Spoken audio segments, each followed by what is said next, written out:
Namuwersa ang ombudsman, si Bonjing Remulla, yung budolman, para sa whole departure order versus Senator Marcoleta, Mike Defensor, at yung dalawang nag-donate, okay, before 2025 election kay Senator Marcoleta.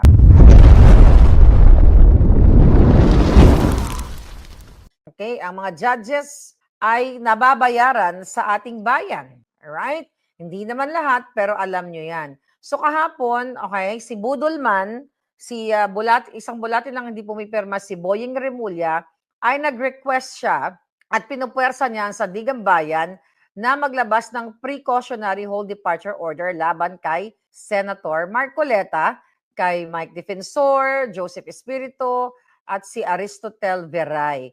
Kung saan, dahil ang sinasabi ng ombudsman na kailangan nilang kasuhan, alright, at pinaiimbestigahan nila si Senator Marcoleta patungkol dito sa 75 million campaign donation. Alright?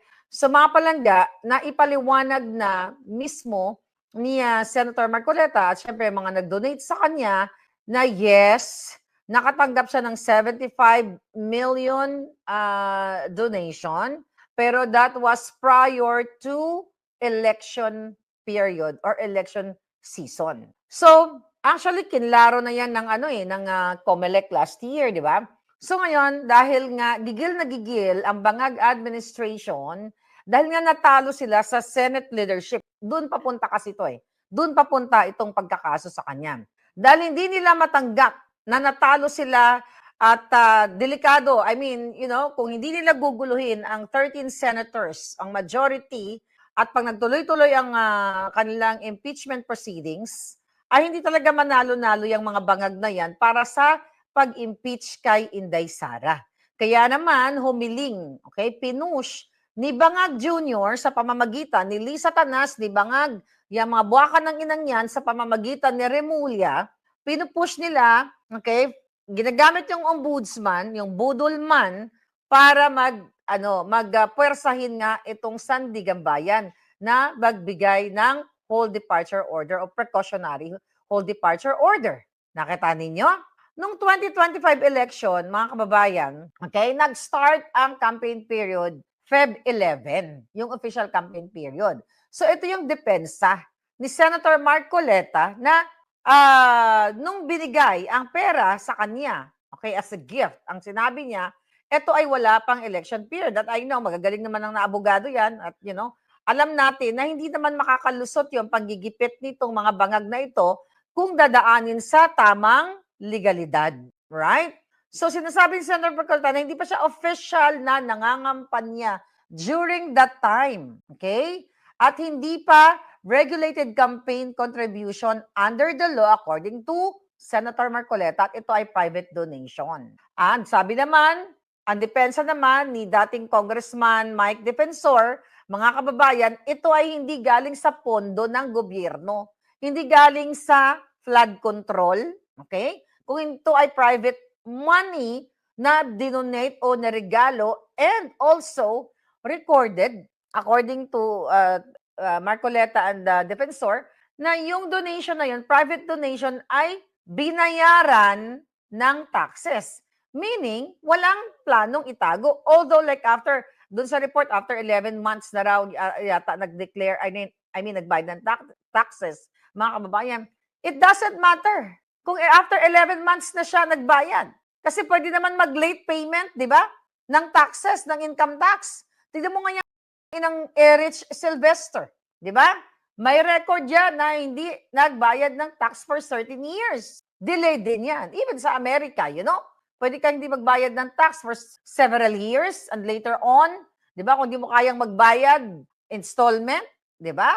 So, hindi porket delayed ang pagbayad ng tax with that donation, hindi ibig sabihin ay may nilabag na batas. But syempre, ang Bangag administration ay hindi titigilan ang 13 senators, lalo na si Senator Marcoleta. Kaya nga, paano maging plunder yun kung hindi naman galing sa flood control? Good defense nila. Di ba? So yan ngayon ang legal issue na paglalabanan nila sa korte. Ito ay hindi galing sa nakaw sa kaban ng bayan, hindi misuse of government funds, at hindi ito ninakaw taliwas sa sinasabi ng ombudsman. Ngayon, mga kababayan, ano ang nito? Ano ang gusto nilang palabasin sa taong bayan? Siyempre, gusto nilang sabihin na si Marcoleta ay, plunderer. It's the same thing with Inday Sara, di ba? With the Duterte. At sinasabi ito ay, ano tawag dito? Ito ay dapat, maparusahan, chuchu-chuchu. At sinasabi nila, 75 million is, sabi ni, pangalan nito ng Bangag Administration, itong si Remulla, sabi niya, ito daw ay manifestly excessive at hindi na, it's just a simple or ordinary generosity. Kung gusto niya magbigay ng 100 million, di ba? Meron ba dyan? Baka gusto niya magbigay ng 1 billion sa alindog ko ngayon. I mean, kung gusto kang bigyan at hindi naman galing sa flood control, di ba? Anyway, alam niyo na kung anong gusto nila.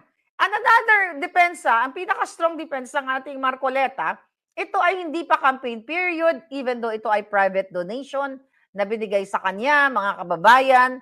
So, kung titignan mo ang batas, alright? At which is magaling dyan, si Senator Marcoleta, wala naman talagang nilabag yan. But, dahil din sa fact-finding investigation na gagawin nila ng budulman, ombudsman, di ba? Siyempre, gusto nilang makita yung bank records, AMLAC reports, COA, chuchu, di ba? Hanap sila ng mga fake na mga witnesses, mga palangga, at kung ano-ano pang mga dokumento na pwedeng fabricated sa in the next few days kasi gusto nilang mabigyan ng sandigang bayan si Senator Marcoleta.